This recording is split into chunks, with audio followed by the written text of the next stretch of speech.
Bonjour à tous et bienvenue dans cette nouvelle vidéo de formation à domicile destinée aux fraternités des disciples de la paroisse. Nous avons vu que la parabole du semeur nous indique le processus de croissance du disciple depuis sa conversion jusqu'à sa pleine maturité dans la foi qui lui permettra à son tour de faire des disciples. On peut sans attendre partager avec autrui la joie de la rencontre avec Jésus, la joie de croire, inviter à faire cette même rencontre, mais il faut avoir beaucoup mûri, c'est vrai, pour devenir soi-même formateur de disciples. L'apôtre Pierre nous dit dans sa première épître, chapitre 1, versets 22 et 25, cette parole que j'ai déjà citée une autre fois, en obéissant à la parole, à la vérité, vous avez sanctifié vos âmes pour vous aimer sincèrement comme des frères. D'un cœur pur, aimez-vous les uns les autres, sans défaillance, engendrez de nouveau d'une semence non point corruptible, mais incorruptible, la parole de Dieu. Immuable, vivante et permanente, c'est cette parole dont la bonne nouvelle vous a été portée.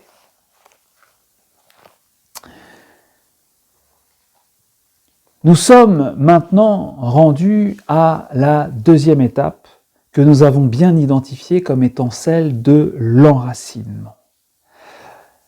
À ce stade, presque tout dépend du développement des racines, de ces racines qu'il faut avoir en soi-même, dit Jésus, faute de quoi la vie spirituelle ne pourra pas se déployer de manière saine, faute de quoi le disciple risque bien de mourir.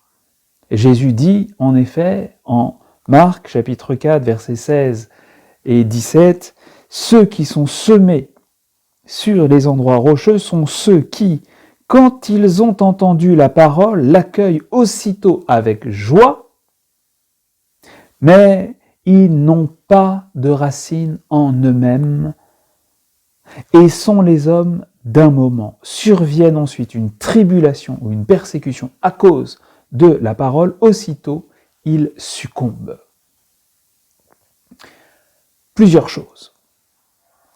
Vous faites partie de ceux qui ont entendu et accueilli la parole avec joie. C'est beau, l'annonce du salut par la foi. C'est beau, c'est top, la bonne nouvelle de l'amour de Dieu. Alors la parole a germé, il y a eu la rencontre avec Jésus. Et il est évident que dorénavant, ce qu'il y a de plus précieux, c'est la relation avec Jésus, le connaître et l'aimer. Benoît XVI disait « La véritable connaissance de Dieu consiste dans l'expérience personnelle et profonde de Jésus-Christ et de son amour. La foi est avant tout une rencontre personnelle intime avec Jésus et doit faire l'expérience de sa proximité, de son amitié, de son amour. Et ce n'est qu'ainsi que l'on apprend à le connaître toujours plus, à l'aimer et le suivre toujours plus. Notez bien, toujours plus. Reste donc à ne pas être les hommes seulement d'un moment, c'est-à-dire du moment de la conversion, de la découverte joyeuse, stupéfiante, surprenante. Reste à conserver la flamme du premier amour, pour reprendre l'expression du livre de l'Apocalypse, chapitre 2, verset 4. Or, il y aura des difficultés, sans doute des contradictions, des persécutions, des épreuves, des moqueries, des tentations, ou tout simplement les épreuves de la vie, comme un soleil brûlant qui vient nous dessécher, nous éprouver. et qui parfois font surgir des questions, des révoltes, qui peuvent tuer la parole qui a germé en nous. Oui, la croissance spirituelle, la croissance du disciple s'opère au milieu de bien des épreuves. Parlons aujourd'hui de la prière. La prière comme premier moyen de lutter contre le dessèchement et de développer en soi des racines spirituelles. Faute de racines, faute de prière, nous manquerons, pour ainsi dire, de cette pluie du ciel, de cette rosée céleste.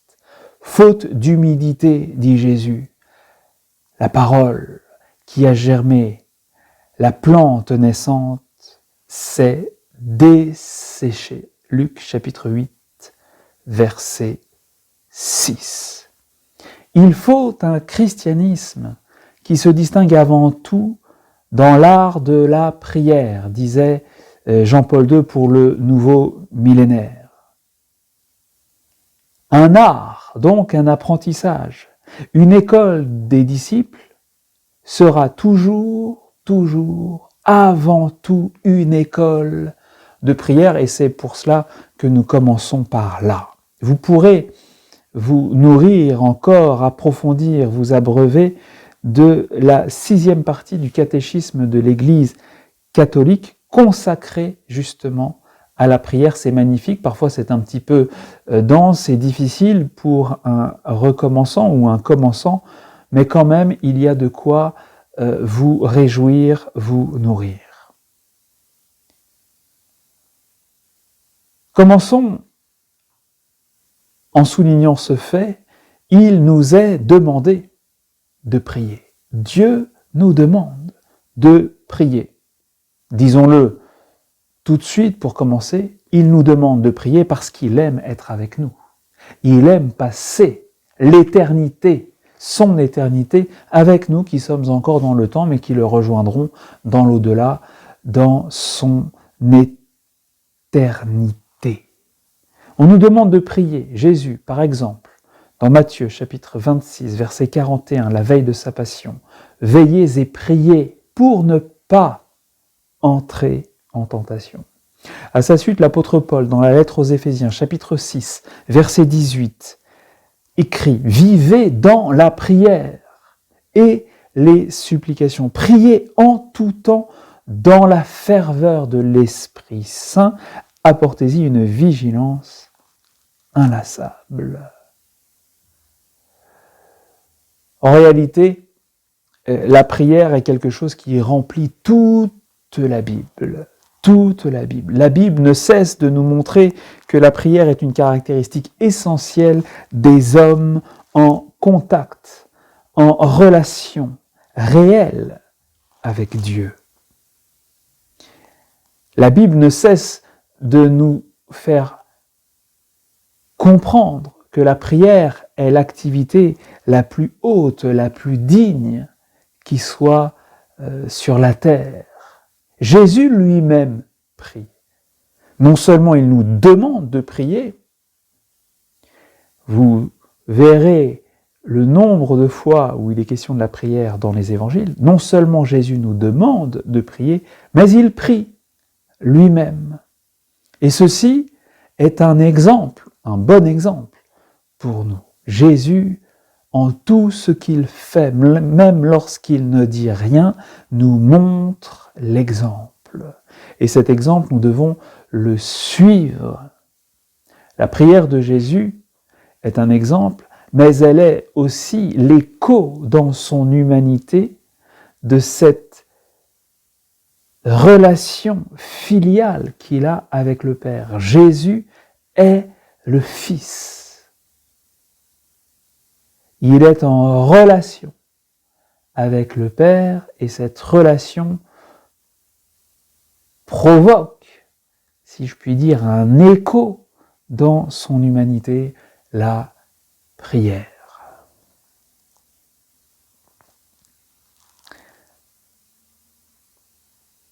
Parlons de la prière comme amour. J'aime ça. La prière en tant qu'elle est amour. Je commence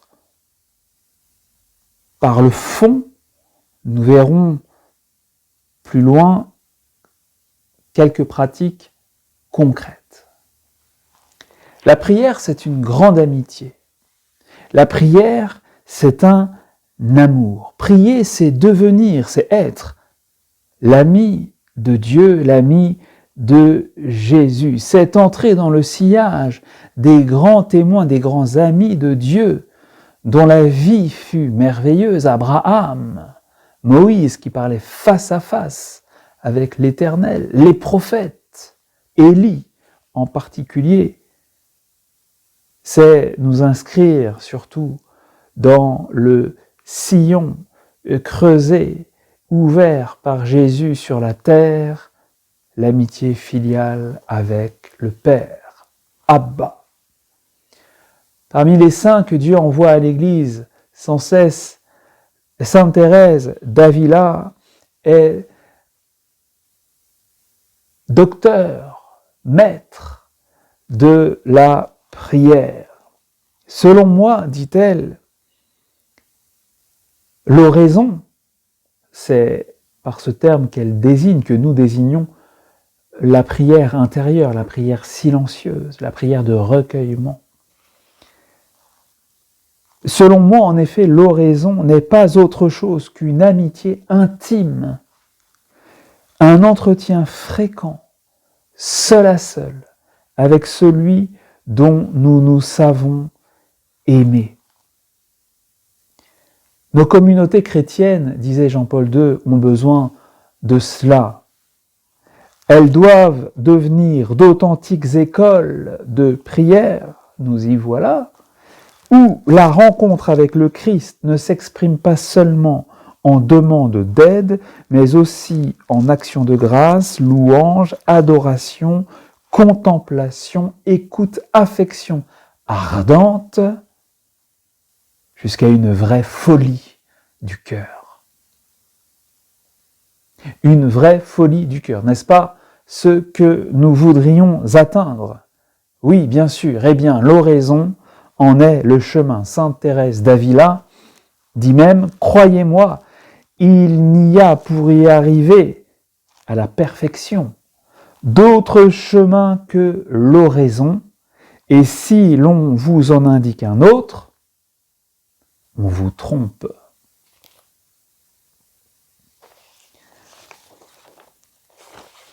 Il s'agit donc pour nous, quand vient le temps de la prière, de fixer notre attention sur Jésus, qui est présent et qui nous aime. Et de le faire, de fixer cette attention sur lui avec amour. Fixer avec amour notre attention sur Jésus. Il s'agit d'entrer dans sa présence, pleine d'amour, d'entrer dans sa présence avec amour. Penser à Dieu qui nous aime, penser à Dieu en l'aimant. Représentez-vous, dit Sainte Thérèse d'Avila, notre Seigneur Jésus tout près de vous. Et voyez avec quel amour, quelle humilité il vous instruit. Croyez-moi, séparez-vous le moins possible d'un si excellent ami.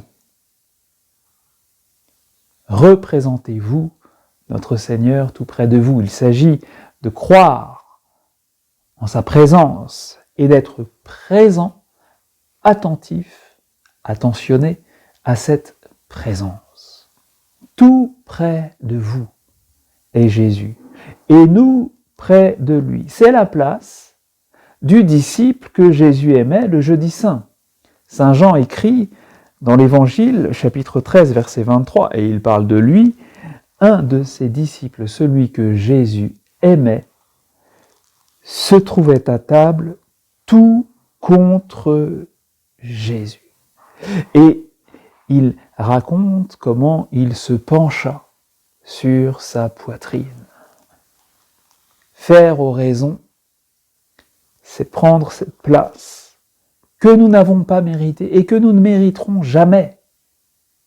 Car ce n'est pas nous qui avons aimé Dieu, dit encore saint Jean, mais c'est lui qui nous a aimés. Première lettre de Jean, chapitre 4, verset 10.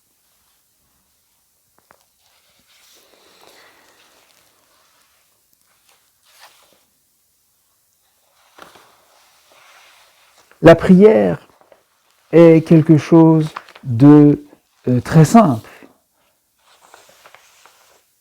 puisque c'est un amour.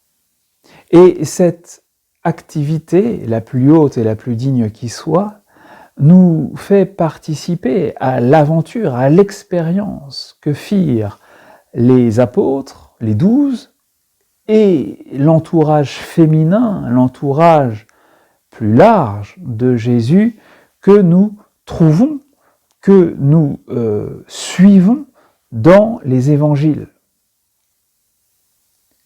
C'est par un grand nombre de paraboles, lit-on dans Marc chapitre 4 verset 33, qui leur annonçait la parole selon qu'ils pouvaient l'entendre, et il ne leur parlait pas sans parabole, mais en particulier, il expliquait tout à ses disciples.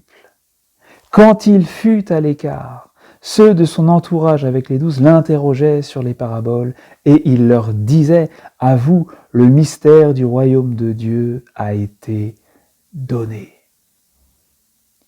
Il y a toutes ces apartés privilégiés que l'on voit dans les évangiles entre Jésus et cet entourage immédiat. On aurait pu envier tous les gens qui en bénéficiaient de tout notre cœur, mais la réalité, c'est que la prière nous donne d'être dans cette même proximité, de jouir de ces mêmes apartés, de cette présence, de cet amour, de cette simplicité, de cette amitié, de cette familiarité du Christ avec nous. Il est comme un frère, il est comme un ami, il est comme un père, il est comme un fiancé, un bien-aimé, un époux. Nous sommes dans la prière comme eux, les apôtres, les saintes femmes, avec Jésus, à la maison, chez Saint-Pierre, sous les oliviers, au jardin de Gethsémani, aux abords de Jérusalem, ou bien sur les chemins à travers la Galilée, la Judée, la Samarie, ou encore au Cénacle, ou dans la barque, ou voguant sur les flots d'un côté du lac, à l'autre, bien souvent les disciples ont joui de cette présence pleine d'amour du Seigneur Jésus. Être avec Jésus, parler avec lui, n'est-ce pas cela la prière? Et c'est bien ce que les apôtres ont vécu. Lorsque nous prions ainsi, lorsque nous sommes auprès du Seigneur qui nous aime, lorsque nous pensons à son amour, eh bien nous sommes comme devant le soleil, et notre cœur bronze, et se réchauffe, et se régale d'une présence que nous savons être là, même si nous ne la sentons pas.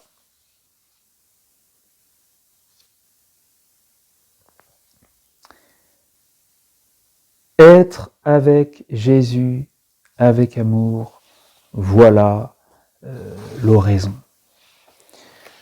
Voilà le fond de la prière telle que nous le montrent les évangiles, tels que nous l'enseignent les grands maîtres de la prière, comme sainte Thérèse d'Avila, la grande réformatrice de l'ordre du Carmel, à l'époque moderne en Espagne, que j'ai cité déjà plusieurs fois. J'aimerais maintenant, pour conclure cette vidéo, eh bien, donner quelques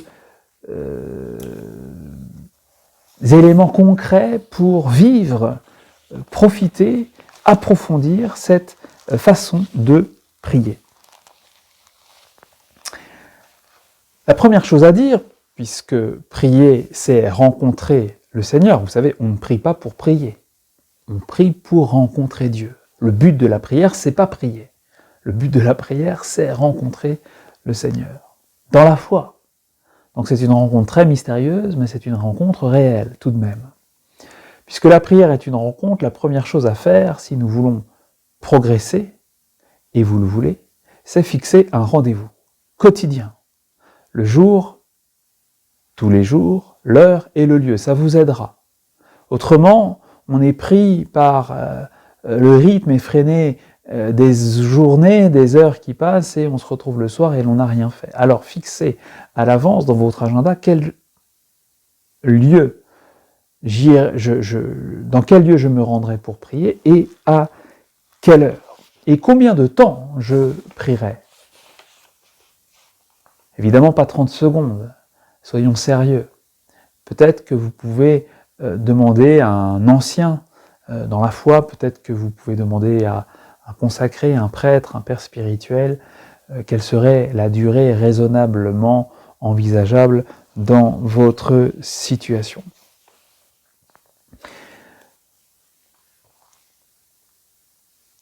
Si nous voulons prier, il importe de cultiver un minimum, un cadre favorable à cette activité très grande, très haute, très digne, très noble, c'est le silence. Évidemment, le silence est propice à la prière.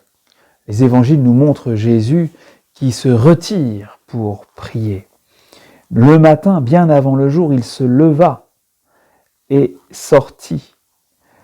Il s'en alla dans un lieu désert et là, il priait. Marc chapitre 1, verset 35. Vous voyez, il commence par la prière et il prie seul à l'écart.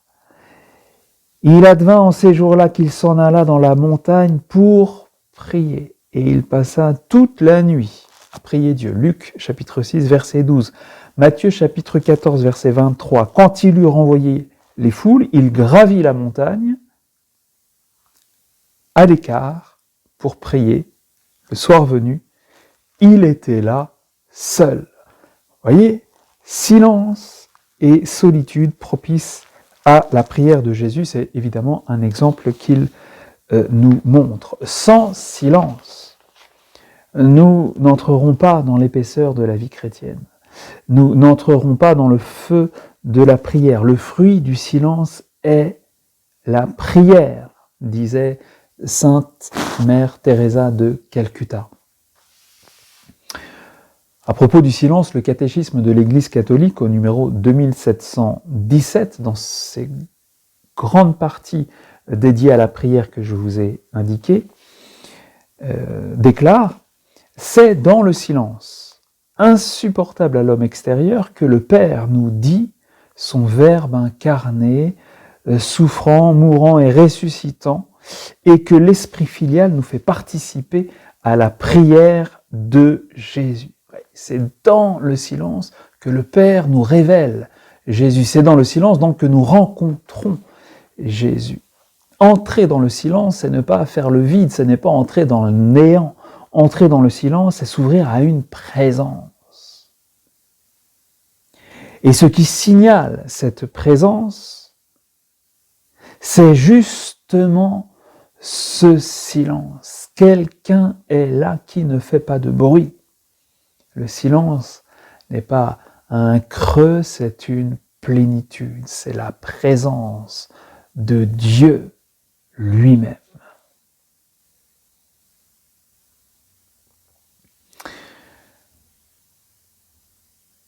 Vient alors le moment de se recueillir. Nous fermons les yeux.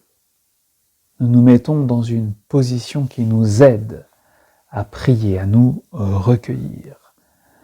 Nous mobilisons entièrement notre être, nous nous orientons de toutes nos forces, de tout notre cœur, vers la présence de Dieu qui nous aime.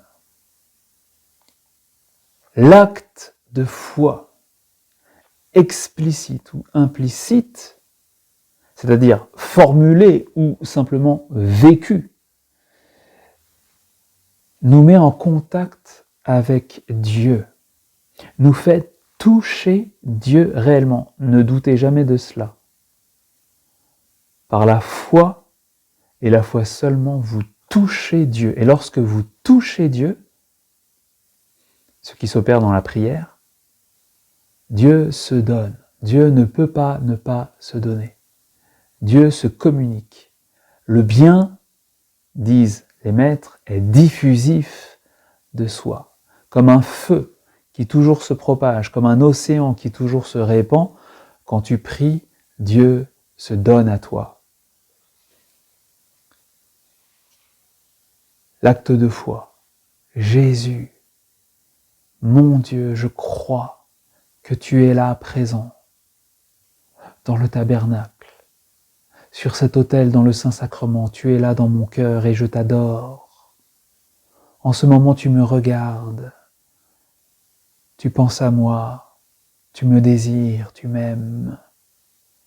Et ces paroles et ces pensées-là allument en vous le feu. Je t'adore, je te désire, je t'aime. Toi en moi, moi en toi, c'est le bonheur. Nous parlons à Jésus avec des mots simples, nous nous taisons, un peu comme ces fiancés épris l'un de l'autre qui se tiennent par la main sur le banc en silence. Goûtez et voyez comme est bon le Seigneur, disent les psaumes. Recueillis, nous entrons donc par la foi, avec confiance dans cette présence de Dieu qui nous considère et nous aime. La prière de Jésus, c'est-à-dire la répétition du nom de Jésus, c'est l'expression retenue par la tradition pour parler de cette forme de prière répétitive, est d'un grand secours. La répétition du nom de Jésus invoqué lentement, en respirant profondément. Le catéchisme de l'Église catholique en parle, au numéro 2607, la formule la plus habituelle transmise par les spirituels est l'invocation « Jésus, Christ, Fils de Dieu, Seigneur, aie pitié de moi, pécheur ». Mais on peut ajuster la formule, bien sûr, nous en tenir au seul nom de Jésus, répéter simplement, inlassablement, lentement en respirant profondément. Le catéchisme dit « Prier Jésus, c'est l'invoquer, l'appeler en nous ». Son nom est le seul qui contient la présence qu'il signifie. Le nom de Jésus contient la présence de Jésus. C'est le nom de Dieu lui-même. Tu dis, tu invoques Jésus, tu as Jésus. Pour tenir dans la durée, un bon livre peut nous aider. Attention, pas un livre qui agite l'intellect, qui remue les méninges, mais plutôt un livre qui parle au cœur, qui touche le cœur, qui émeut. Un livre sur Jésus, sur Dieu, bien sûr. En n'oubliant pas que le but est le recueillement, de goûter, de nous tenir attentifs, éveillés à la présence de l'autre, de Dieu. Et donc, lorsque le cœur est touché par ce que je lis, je ferme le livre et je le pose et je prie. Le but de la prière, c'est ça. Le temps de la prière n'est pas celui de l'étude, il est celui de la rencontre et de l'affection ardente, la folie du cœur, disait Jean-Paul II, le temps de l'amour. Le catéchisme encore, numéro 2717, dit ceci, c'est magnifique, l'oraison est silence, silencieux amour. Les paroles dans l'oraison ne sont pas des discours, mais des brindilles qui alimentent le feu de l'amour.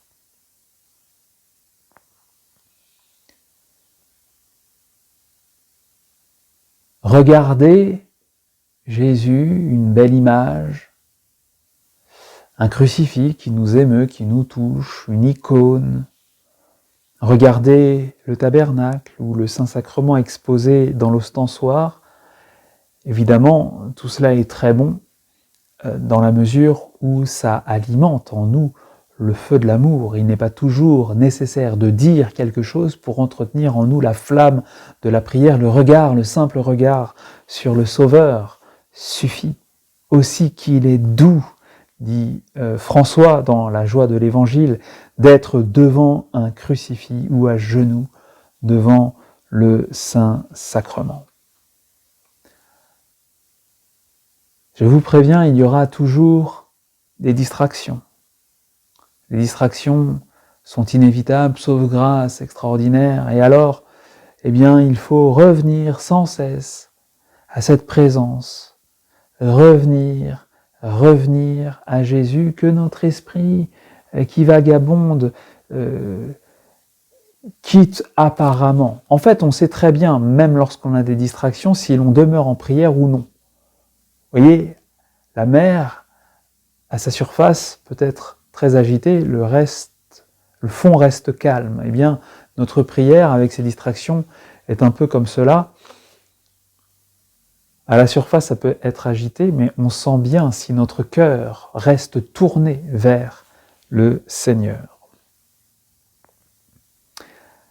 Un mot sur la sécheresse, ce qu'on appelle la sécheresse, c'est-à-dire l'ennui, la difficulté, vraiment, dans la prière, on rame.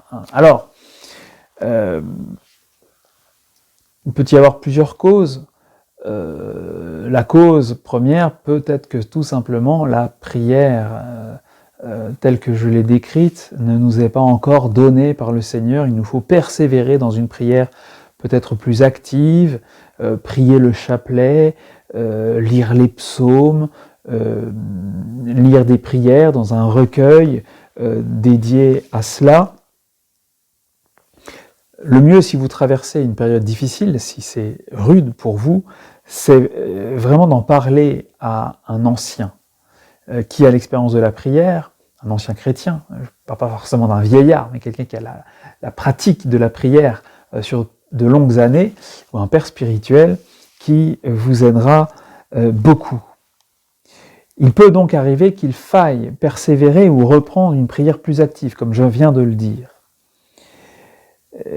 Mais il est beaucoup d'ennui dans la prière qui tient seulement à une sous-alimentation. On ne lit pas assez d'ouvrages spirituels. Ou bien cet ennui peut être lié à une dispersion de nos affections. Nous mettons trop notre cœur dans les choses, nous nous habituons trop au divertissement, et donc, vous voyez, votre tête a besoin que ça bouge, quoi. Et dans la prière, évidemment, c'est plutôt calme et tranquille, donc ça peut vous ennuyer. L'ennui dans la prière peut également être lié à un suractivisme qui épuise vos ressources physiques, spirituelles, psychiques. Évidemment, ça peut aussi être lié à un rythme de confession trop lâche, pas assez de confession. Et puis, espérons que non, mais ça peut être aussi lié à la présence d'un péché grave qui n'est pas encore confessé. Et alors là, évidemment, vous allez être en peine de prier.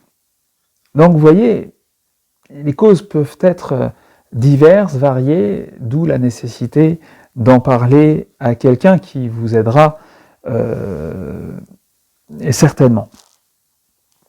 En parler, examiner dans votre fort intérieur où va votre cœur. Là où est ton cœur, là sera ton trésor, dit Jésus.